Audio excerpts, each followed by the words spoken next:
chance if they don't stretch the field right out. You probably will sit worse midfield.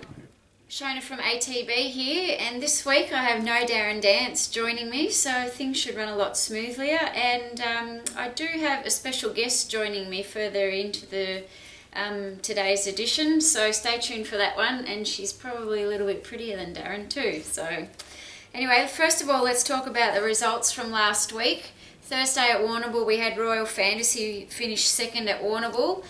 This was a race that we thought she would win, but it turned out that there was quite a couple of handy horses in the race, one winning, and the other one coming third. And after the race, Matthew Williams spoke to both trainers, and both of them have quite high opinions of these horses. So probably ones to watch, the one that won. And Royal Fantasy, Matthew was happy with her. She settled well, and she did everything that the rider asked her to do. So we'll look for her in her next start, which is this coming week, so keep an eye out for Royal Fantasy at Hamilton. On Saturday we went to Flemington for the Darley Classic with Platelet. There was a little bit of change of tactics on race day, and unfortunately they were unsuccessful. She was to be ridden with cover at the rear of the field and given one last crack at the leaders. However, tactics changed, and she was ridden on pace and positively, and she didn't appreciate that, and she just couldn't go with them. She over-raced and didn't appreciate it. So she's gone to the paddock now, and she'll have a spell, and she'll be back for the Autumn Carnival. On Sunday, we had Already Leica finish second at Ararat. She put in a good performance, and we were pleased with that. And we also had My Obsession win her second start. So 4-year-old Lonhro mare, and the owners have waited a long time for this to come, so congratulations to you all. And she looks to be a nice horse, and you've taken care of her, and it's going to pay off in the long run, so well done. On Monday we went to Seymour, where we had Happy Highway go. She put in another good run. She finished second. She's improving, with more and more distance, and we'll look for her to be running on. And on Tuesday we had another second at Kilmore with Sir Dylan. He ran a really good race. He got stuck in plenty of traffic, and had he had clear running, he probably would have won the race, but he was just unlucky in his running. And yesterday at Bendigo we had Evans go round, a last start winner, and unfortunately she finished sixth. Again, change of tactics. Instead of being ridden with cover and having one last hit at them in the straight, she was ridden up front with another leader and over-raced. And when Harry Coffey went for her, she was left flat-footed, and she had nothing in the tank. So that was a little bit disappointing.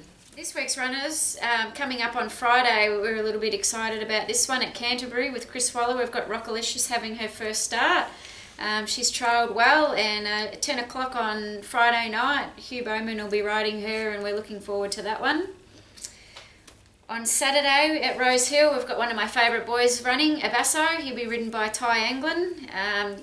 His last start, he was ridden a little bit upside down by Blake Shin, so he'll be ridden cold and then asked for one last hit in the straight, so look for him. We've also got Counterridge nominated in the UK at Lingfield. And on Sunday at Donald, we've got Host Me racing along with White House Affair, so keep an eye out for those two. Monday at Hamilton, we have Already Leica and Royal Fantasy. Both of those you should keep an eye on to see how they go. They're probably worth a good each way bet. And we've got Martha's Moment also going around at Hamilton. And then on Wednesdays at nominations for Sandown, we've got Bear Min, Tayo and My Obsession. So keep an eye on the website for acceptances, and good luck with your runners. So earlier today I caught up with a very good friend of mine, Jess Eaton at Racing Victoria, and here we are. So as promised, I have a special guest, and I did say she was a lot better looking than Darren Dance, and of course she is. This is my friend Jess Eaton, and Jess is an apprentice for Mick Price, and she's in apprentice school at the moment. Welcome, Jess. Hi, thank you. Thanks for having me. Thanks for coming along. So we're just going to talk to you about your pathway into becoming a jockey, because you're not from a racing family, so you've worked pretty hard at it, and you started off at a riding school on the weekends and doing that kind of thing and going to Pony Club, and then you got a casual job with Danny O'Brien. Tell us about that. Well, I was just studying school in high school, year 10, and wanted extra money to pay for my own horses, so I got a job with Danny O'Brien just on the weekends, just working on the ground and helping them do the odd activities that they do, and that's where I started. And your mum was dropping you off to work? Yes, I didn't, obviously too young to drive, so Mum was dropping me off to work Saturday and Sunday. And what time was that? 5 o'clock Saturday and 6 Sunday. Oh, that's not too bad. Yeah. Still early for her. Yeah. And then from there, what did you do? Where did you go to from there? I wanted to start riding work, but it wasn't suitable for me to start at Danny O'Brien, so I got a job with Mick Kent down in Cranbourne. Yep. And you rode track work down there? Yep. And was he a good teacher? Yeah, he was pretty good. I got lots of opportunities, rode lots of horses, so I learnt on the job, and the riders I was riding with taught me lots as well. Yep. And then you went to Mick Price's? Yep, went to Mick Price's, and that's where it all began. Yep. And who made the step in becoming an apprentice jockey? Like, how did that eventuate? I started there, and Mick kept asking me quite often, do you want to be an apprentice, do you want to be an apprentice, because obviously I'm small and light. I didn't want to make the decision too quickly because I wanted to make sure it was something I wanted to do and it was something I was capable of doing. Mm-hmm. And the more experience I got taking horses at gates, galloping, the more I realised how much I love the sport. Yeah. And for those of you who don't know, I've actually been a student here at the Apprentice School, not as an apprentice, but I got my picnic jockey ticket here.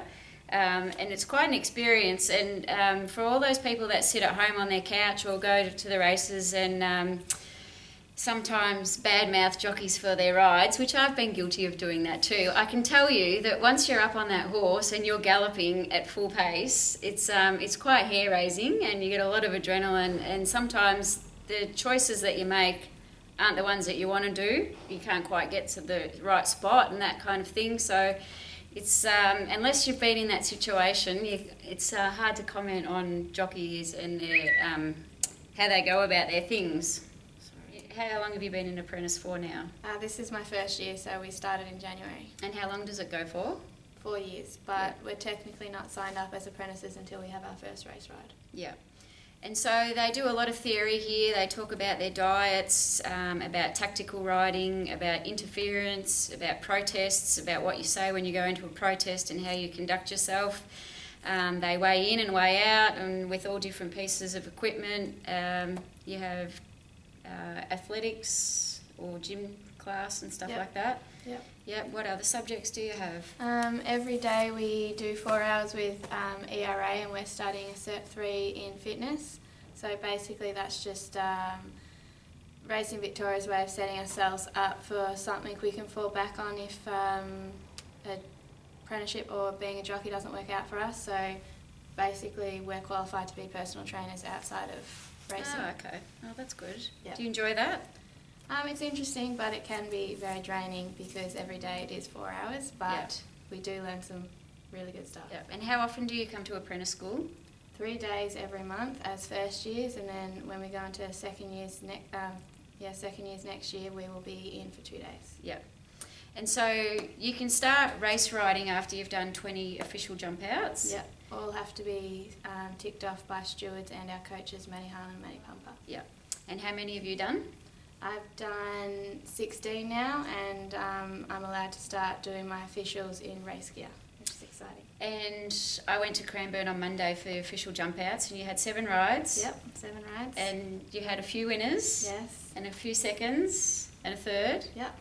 She did very well against the big boys, mixing against Craig Williams, and Zara was down there, and Hall. So it was pretty good. You have to be happy with that. Yeah, very happy. And the trainers were happy? Yeah, some of the results I wasn't expecting, but the horses went well. Yeah, good. So what jockey do you most admire? As of late, I would have to say Craig Williams. He's been very helpful in just general things when I've needed it. He'll be taking me on a track walk on Saturday at Sandown. And he's just an inspiration in how he handles himself, how he treats general people along with the people superiors around him. He's definitely a very respectful person. And what do you love about working in the racing industry? What's your favourite thing? Definitely the thrills. Yeah. There's plenty of thrills in racing. Obviously they have their lows, but the thrills make everything worth it. Yeah. Good.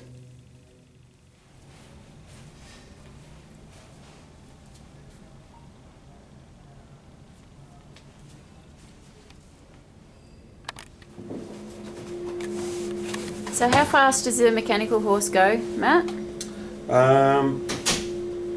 Goes up to number 5. Not 100% sure what the actual speed is, but it goes pretty quick. It doesn't really replicate Yeah. a horse galloping. It's just more for fitness, yeah? Yeah, exactly. Yeah. That's what it is, and just for technique. Yeah.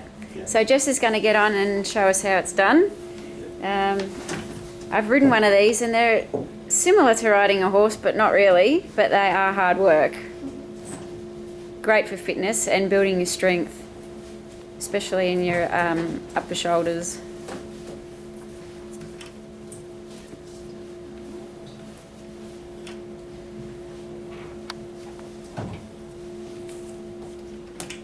Right, Jess?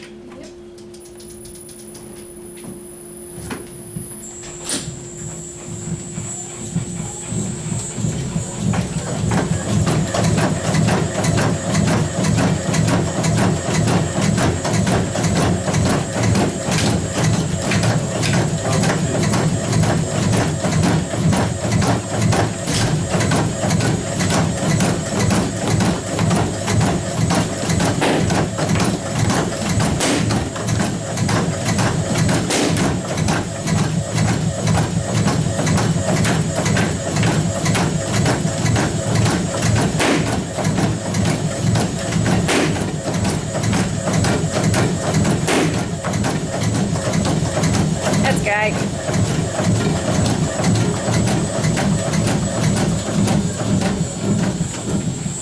So a bit more about the design. They're designed to, are they designed to lay in and lay out or not? Not really. No. Well, we don't use them for Like that? We use them for predominantly for fitness and technique. Yeah. So when they come in, they can't always sit how we want them to sit. Yeah. So we sort of set a standard that we think's acceptable for the way they need to, and then if they do plenty of practice, like Jess Yeah. practices a lot, you can clearly see it because the development she's made Yeah. from that, she can take it to the trials and Yeah. she looks the same at the trials as what she looked on it then, you know. Yeah. So that's what you're trying to do. You can't obviously, you can talk about technique Yeah. when someone's out on a horse, Yeah. but it's easy on these things to be able To stand beside position them. them, stand Yeah. beside them and say, you need to do it like this. Put your bum up, put Yep. your elbows Yeah, in. elbows in, push up its neck. Yeah. And then hopefully when they go to the trials, they Yeah. can take that there. As soon as they look that good Yeah. at the trials, then Yeah. they're close to race day, you know? Yeah, and they're able to practice swapping the whip over from Exactly. both sides and swishing your reins around, different things. Yep. So 100%. it's very good. Already passed, mate. Alrighty, that's Matt Highland for those of you who don't know. Thanks, Shona. Yeah, and that's Jess Eaton. So thank you very much. And we're in the Lloyd Williams training room.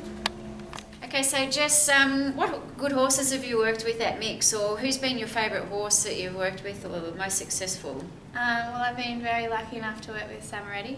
Mhm. That was quite an experience. Yep. Obviously the Group 1 win Moya, but I would say the favourite was the Group 3 at Caulfield, where she returned to her best again. But also up and coming filly Royal Schnitzel. She's You love the fillies? yes. Yeah. In the barn where I work with all the fillies, obviously you're separating them from the colts. So my barn we get all the fillies with the occasional gelding. So Yeah. And so you work full time at Mix? full time. Yeah. And what time do you start? We start at 4 a.m, go until 9 a.m, riding from about 4 till usually about 8:30, and then helping finish out all the activities in the stable, and then back in the afternoon 1:30 till 3:30. Good. And not too long ago you gave Lankan Rupee a bit of a spin around. Yes, that was exciting. Got to Yeah. gallop him about a week or two before his race at Moonee Valley, where he won. And you can tell the difference between a really good horse and an average horse on how they move and how smooth they are. Definitely feel different power and acceleration with the good horses. Very good. Well, Jess, thank you very much for joining us. I'm sure all our owners will be interested to see how you go, and they'll keep an eye on you, and no doubt they'll be cheering you on. So thank you very much. Thank you.